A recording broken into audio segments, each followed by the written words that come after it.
शाखाम् Vande वाल्मीकिकोकिलम्।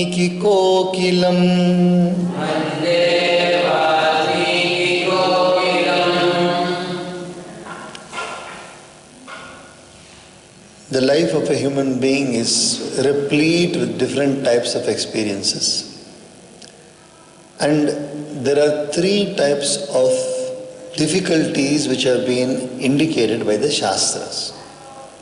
Three types of difficulties which we call as Tapatraya or Dukkhatraya. It's also called as Dukkhatraya or Tapatraya.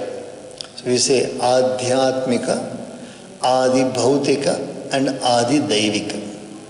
Three types of difficulty. Whenever we say difficulty, what exactly does it mean? It means a situation which is unpleasant.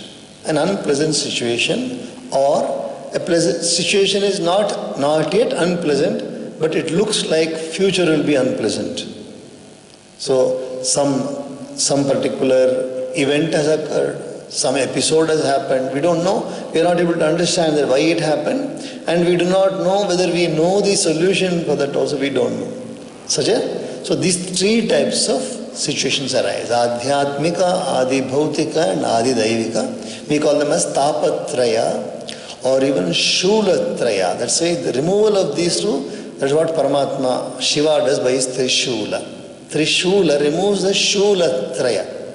Three Shulas are removed by Shiva. Adhyatmika Shula, Adi Bhautika Shula and Adi Daivika Shula. So what is Adhyatmika? The Adhyatmika, it implies, the difficulty lies within one's own nature. And the use of the freedom which one has got. The freedom which we have, the way we apply this freedom, the problem arises because of the wrong application of this freedom. So Adhyatma, inside the Atma itself it is residing. The cause of the difficulty is residing within us only. And this can be removed by proper knowledge. When one has proper knowledge and proper guidance, slowly this cause, self-cause will be removed.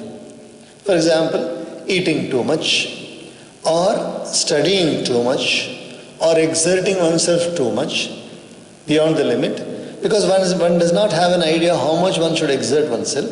One does not have an idea that eating in a particular fashion, maybe it will harm our health, or any other activity which involves the individual's freedom, that will cause his Adhyatmika Dukkha. So the removal of this Dukkha is by knowledge. By knowledge one can remove this. But knowledge is also not immediately. I cannot gather all the knowledge within one day. It takes some time. So gradually we will be able to remove this difficulty. The second type of difficulty is called Adi Bhautika. The word Bhuta in Sanskrit in this particular context means the elements. The manifest elements. So Bhuta, whenever we say Bhuta, behind that we understand Pancha Mahabhuta.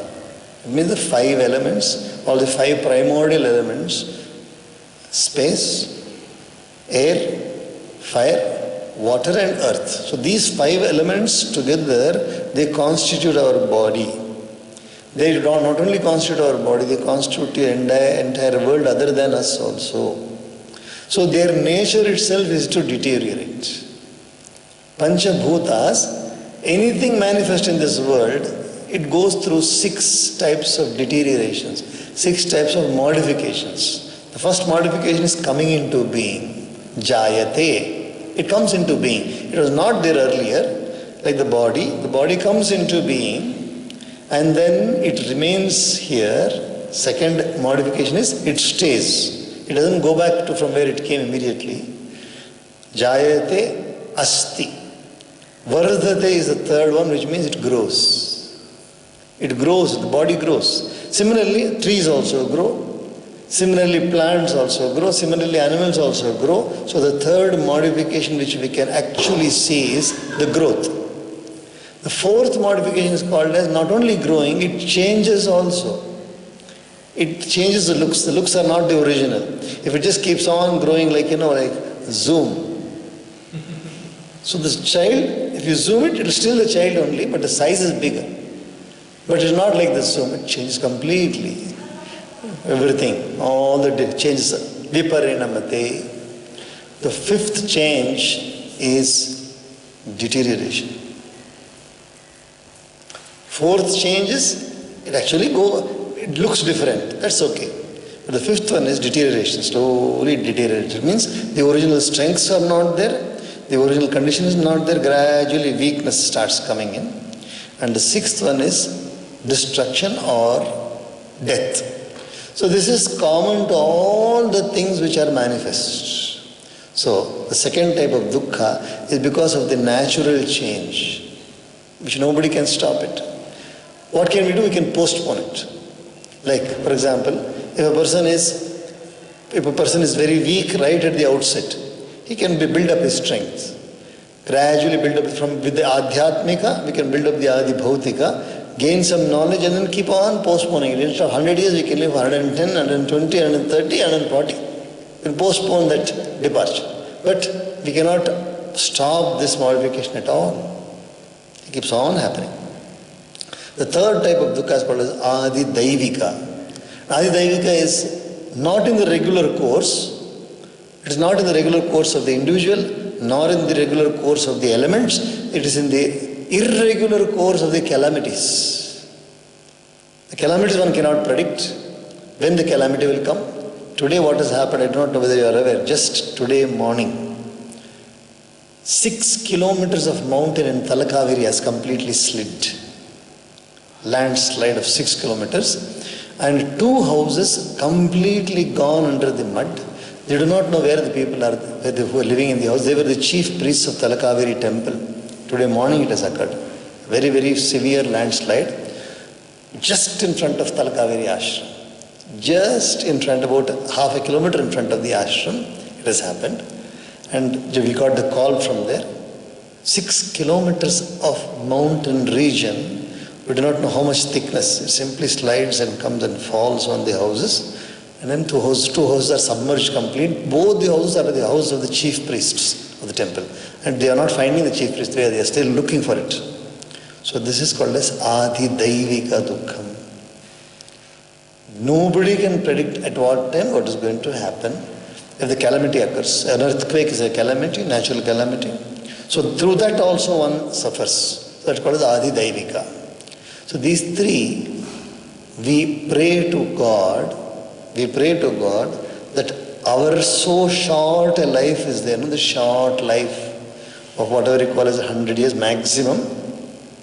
In this life, we are not confronted with any of these three difficulties, but we continue to do our normal activities and we evolve. Then only comes the idea, what exactly is the purpose of life then?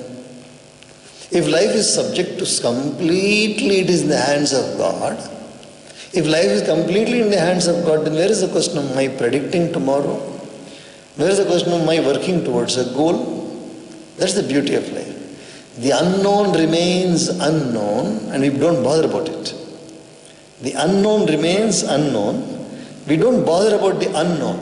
We attend to the known and see how we can evolve in the known without trying to bother about the tomorrow. If you bother too much about the tomorrow, don't bother too much about the tomorrow, but plan it also, because we know certain extent there is some prediction possible. Some extent, for example, today evening we are going to again sit down for the bhajans and also the Bhagavad. We are going to sit down. Guarantee?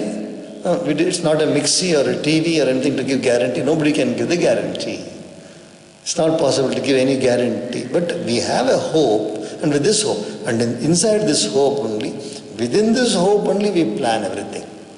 Within the scope of the hope, we plan everything and do. But when we do it, Gita says, or scripture says, do it so beautifully as though it is going to last eternally. Do it so beautifully, whatever you are doing, as though everything is going to last eternally. As though it's going to be there eternally. When you do that, what happens? Joy arises, and then you're able to face situations without being disturbed by the situation. Without being disturbed by the situation. Okay, situation has arose, yes, I knew it. This was already a possibility, no? This is already a possibility, it's not an impossibility. COVID, did you anticipate COVID also? Yes. The scriptures told us to anticipate everything. Not exactly when you predict it. Any time anything can happen, that they already, scriptures have already said. Scriptures already told us that anytime anything can happen, so it's not that 2020 should not have been like this. 2019 should have been actually different. 2021 should be as we want it. We only plan, we only foresee with the limited capacity we have. We hope that things will happen like this, but the providence is the most powerful power in this world. So keeping that in mind, we continue our Sundarakand where Hanuman has gone there. See the state of such a great soul whom we all worship every day as a Sankata Mochan. He is the one who removes all sorrows, but he himself is in a situation such as this. And this is the original Valmiki Ramayanam from where we have got the introduction of Bhagavan Sri Hanuman. From there only. See the state of affairs and see what difficulties he is going through. We are on page number 56. We will read the Sanskrit portion first. Soham naiva gamishyami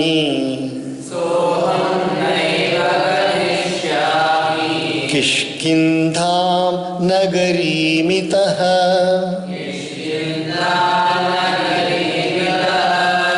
Nahi shakshyamyaham drashtum Sugrivam maithilim vina Maya gacchati chehaste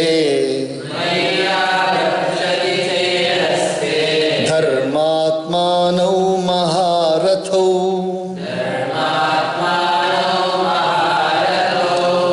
Ashayatau dharishyete Vanarascha tarasvinaha Hastadano mukhadano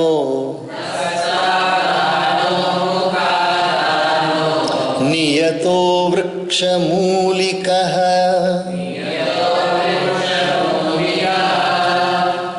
Vanaprastho bhavishyami Yadrishtva janakatmajam Sagaranu-puje deshe Sagaranu-paje deshe Bahumula phalodake Chitim krutva pravekshyami Samidhamarani sutam Upavishtasya vasamya Linginam sadhayishyataha Shariram bhakshayishyanti Vayasa shvapadani cha Idam aprishibhirdrishtam Idam aprishibhirdrishtam Niryanamiti me matihi Samyagapa pravekshyami Nachet pashyami janakim Sujata Moola Subhaga Kirtimala Yashasvini Prabhagna Chiraratraya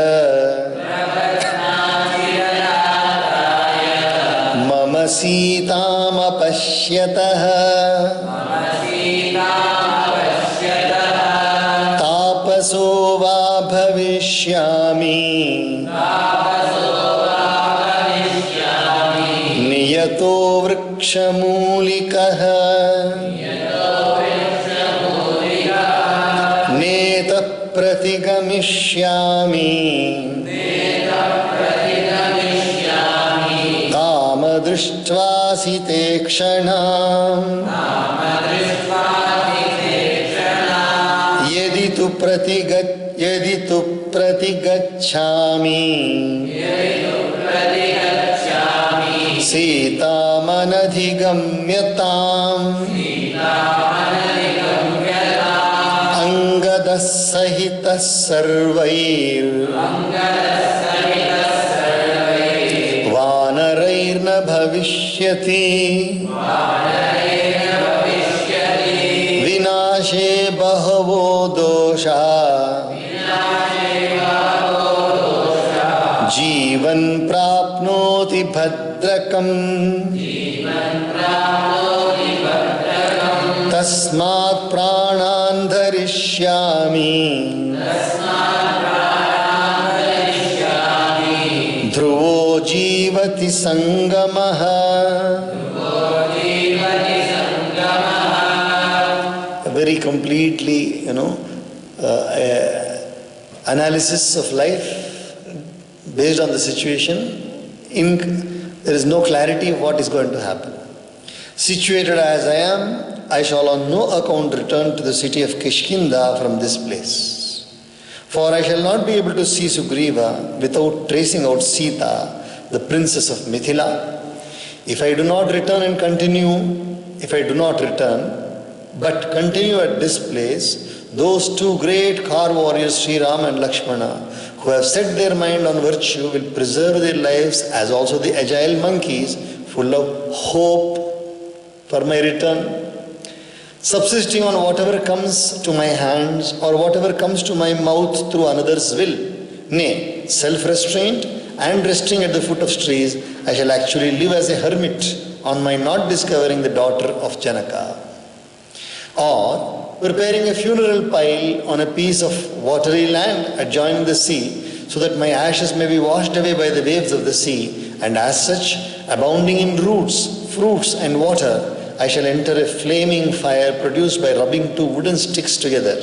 Or crows and beasts of prey will eat up my body when I have sat down for fasting till death, and am engaged in my attempt to extricate the soul encased in the subtle body, which constitutes the linga or invariable concomitant of an embodied soul from the body. That is, linga sharira means the sukshma sharira. We have this sthula sharira, this body. We have the mind and its associates called as the linga sharira or the sukshma sharira. Then we have the karana sharira, which is called as the cause for our birth. Since if I do not find Sita, Janaka's daughter, I shall enter the waters for good. For this way of departure from the world has also been recognized by the seers. Such is my belief. Here there is one point which we should really think, In the olden days, if a person commits self-immolation, it was not a crime. It was not a crime. But nowadays law, anywhere in the world, it is a crime. If one puts an end to one's own life, it's a crime. That means it is a punishable offense. Even the attempt also is a punishable offense. By chance one escapes. In other words, one tried to end the body but did not end the body, he is punishable. Whereas in olden days, it was not so. Why? Because that much was the freedom for each person for one's own life. One can live on the right path. One can, out of ignorance, do wrong things, but ending the life was always in one's own hands. So, But here now, in these days, it is different. So there is a change in the total idea of the freedom of life itself now, total change. Since I have not found out Sita, even after a long time, the garland of my glory, which had a lovely beginning in the shape of my role as Sugriva's messenger to Sri Rama, which paved the way for the alliance between the two, nay, which conferred good fortune on Sugriva, and which endowed me with fame as a confidant of Sri Rama, entrusted with the duty of delivering his message, along with the signet ring to his beloved spouse, separate from me, has been snapped. We have woven a beautiful garland now. The garland is what? Sri Rama and Lakshmana coming to Kishkinda, searching for Sita. Just by chance, Hanuman spotting them, just by chance. And then Hanuman going and asking them, who are you, from where are you coming? Both of them saying that we have come from Ayodhya, we are in search of Sita. And then Hanuman taking them to Sugriva, the king of the apes. And Sugriva also having a problem, that Sugriva cannot go home because his brother Bali would hurt him. So ultimately both of them may make a pact. This is the garland of good acts which have happened. And if he goes back without Sita's information, that garland will be cut completely. There won't be any proceedings. So nicely, it's a very nice literary way of expressing things. Or I shall turn out to be an ascetic, living at the foot of trees and remaining self-restrained. In any case, I shall not return from this place without seeing the dark-eyed Sita. If, however, I go back without finding the celebrated Sita, Prince Angada with the other monkeys will cease to be. All the other monkeys also, if they come to know that I have come without the information of Sita, then Sugriva was already given the order. Jivat na bachi ho hum so jubina sudilai iha pagudharu. Jivat na bachi ho hum so jubina sudilai iha pagudharu. If you step into this kingdom once again, Kishkinda, without the news of Sita, you are all going to be killed. That's the order of Sugriva. There are numerous evils attending self-destruction. Now Hanuman is thinking differently. There are numerous evils attending self-destruction. A man continuing to live attains good fortune sooner or later. If you continue to live, there is a possibility of fortune coming back once again. I shall therefore preserve my life. For attainment of happiness is more or less certain if one continues to live. There are quite possibly, aaj nahi to kal, if not today, tomorrow, if not tomorrow, day after tomorrow, but if you continue to live on, sukha is possible. We will pause here.